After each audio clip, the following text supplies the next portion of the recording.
Okay, hi y'all. All right, so I'm coming live to you this Christmas Eve. I'm going back from coffee to my apartment, and I just went down in front of my apartment building and just down the sidewalk because I wanted to see how far the sidewalk went without stopping.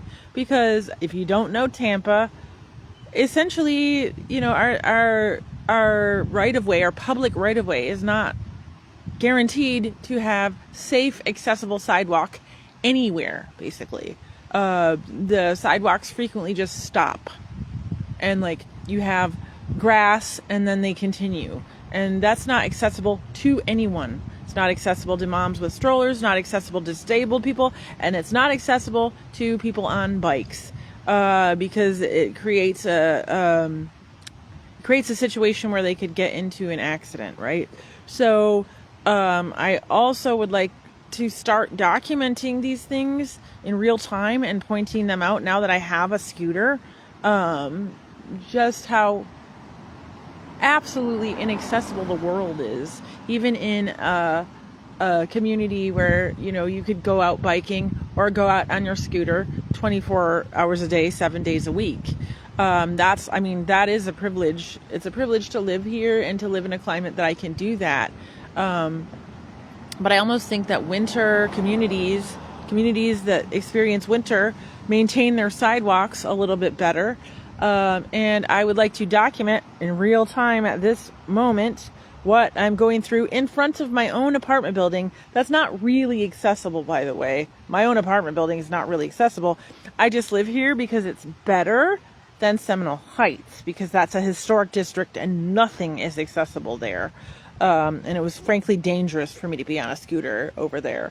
But I mean, this is a lovely day. I just came back. I can get neighborhood coffee, which I love in this area, and I can go over to this little plaza, Met West Plaza, and I frequently spend money in that plaza. I spend my hard-earned Crip dollars in that plaza.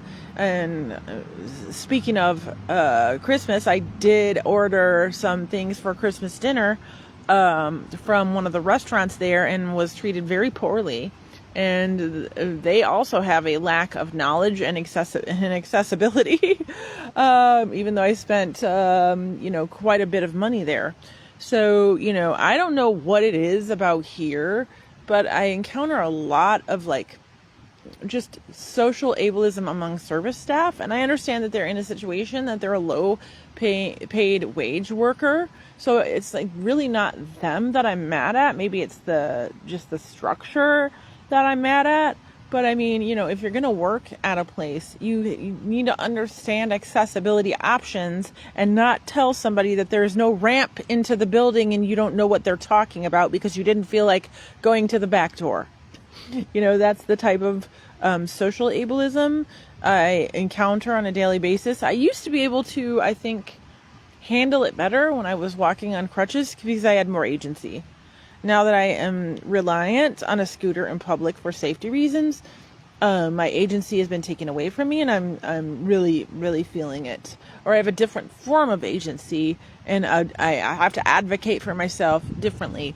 But I just wanted to turn the camera around and show you on a regular basis what people on mobility devices, whether it be a bike or a mobility scooter, or if they have crutches, what we deal with. And it's just a lack of maintenance when it comes to the city of Tampa.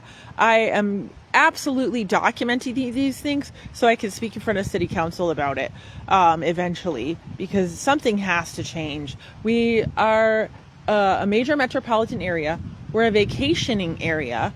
We have one of the largest elderly populations in the world, in the state of Florida. You'd think we'd be a champion of disability rights. You'd think our public right-of-way would be pristine and pretty because it's, tourists come here, and we love that tourists come here. And I, for one, would like my city represented as a bastion of accessibility, because tourists come here with all kinds of different needs. And I'm just not sure that the city of Tampa is interested in meeting the accessibility needs of people, because the situation is so dire that it's like unrepairable now. And there is a clause in the ADA. I work for a disability rights lawyer, by the way. There is a clause in the ADA that says if it's financially unfeasible to fix the public right of way, they don't have to do it.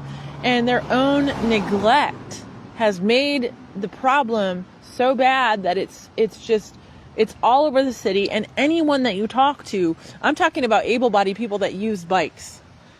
When you talk to them, they're like, oh yeah, it's horrible. I almost got into an accident. I almost got run over, because the public right of way is just not accessible to wheeled situations. So I'm going to actually give you an example of that, because I can bitch about it and I can scream about it till the mountaintops, but unless you see what we deal with, you're not really understanding the situation. This is a beautiful day. I should be able to go down a street sidewalk in front of my own apartment building without impediment, because it's not a historic structure. It was built, in the last 20 years. It should be absolutely 100% accessible. And it's not. And neither is the public right of way in front of the building. So hold on one moment. I'm just gonna, okay, so this is the sidewalk. All right. And then, okay. So just, if you're going along, the sidewalk is normal, and then all of a sudden there's this huge step. There's a step right in the middle of the sidewalk. No scooter or wheelchair is going to be able to traverse that lip. And it probably has to do with something with the manhole cover right there. Some kind of, maybe some drainage or something. But this is so, it's not accessible. It's just not. And this is what we deal with all the time. So I'll show you what I'm going to do. In order to traverse it, I'm going to have to go sort of, thank God there's a flat part right here. But imagine if I was just going along and you get into these situations where there's no assurance that the way you came is the way you're going to be able to go back. And I just think that's inexcusable and unacceptable. And frankly, structural, it's a version of institutional ableism that Tampa participates in every single day of the week. Because the longer they let these problems go on, it's just financially impossible. It's financially impossible to fix them. And I don't know if you see, but there's a huge step. See that? See that lip? Nobody is going to be able to get over that. And people shouldn't have to, when they're just walking along, nobody should have to step down, or this is a tripping hazard as well. This is very much a tripping hazard. And I have a Christmas tree ornament on my tree that says dignity, ability, respect, and access. And that's what I need and want in this life. And I don't know if I'll get it. I truly do not know if I'll get it.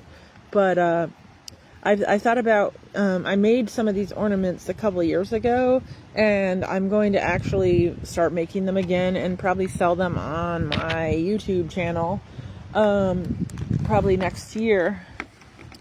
I really think that, my advocacy is necessary, and I really think that I think about things in a way that other people maybe don't. So anyway, I'm going to try to safely navigate this. Hold on. I'm going to see if it works without spilling my coffee or something. Oh, my God. Okay. And this is what we have to do, because I have to traverse uneven terrain over here and hope that the grass is gonna, not have a problem and dump me. Okay, I'm going. See this? Okay, good. See, and I'm a new scooter user. Well, I've used scooters on and off throughout my life, but I sometimes I just doubt the capabilities, and because like right now I don't have my crutches. I usually take my crutches, but like right now, if this scooter dumped me, I would be in trouble, and there would be a problem. I'm glad that I did this. Hold on one second. I'm glad that I did this just to show you all. Hey, look at my whole setup. Look at my flamingo Christmas cup. Oh, by the way, at Starbucks, if you bring your I was today years old at Starbucks when I learned that if you bring your own cup, you get 10 cents off. There you go. There's my tip. I'm gonna actually get off now because I have to go in and set it all up for Christmas. But anyway, I just wanted to give you a little bit of my day in accessibility. You know, my thing is always like, it's great to have accessible transportation options. It's great to have accessible buses, whatnot. But if you don't have a public right-of-way that's accessible for a scooter or a wheelchair user or a walker or a bike, or someone that wants to bike down the street and put their bike on the bus or their stroller or whatever the case may be, like there's not really a way,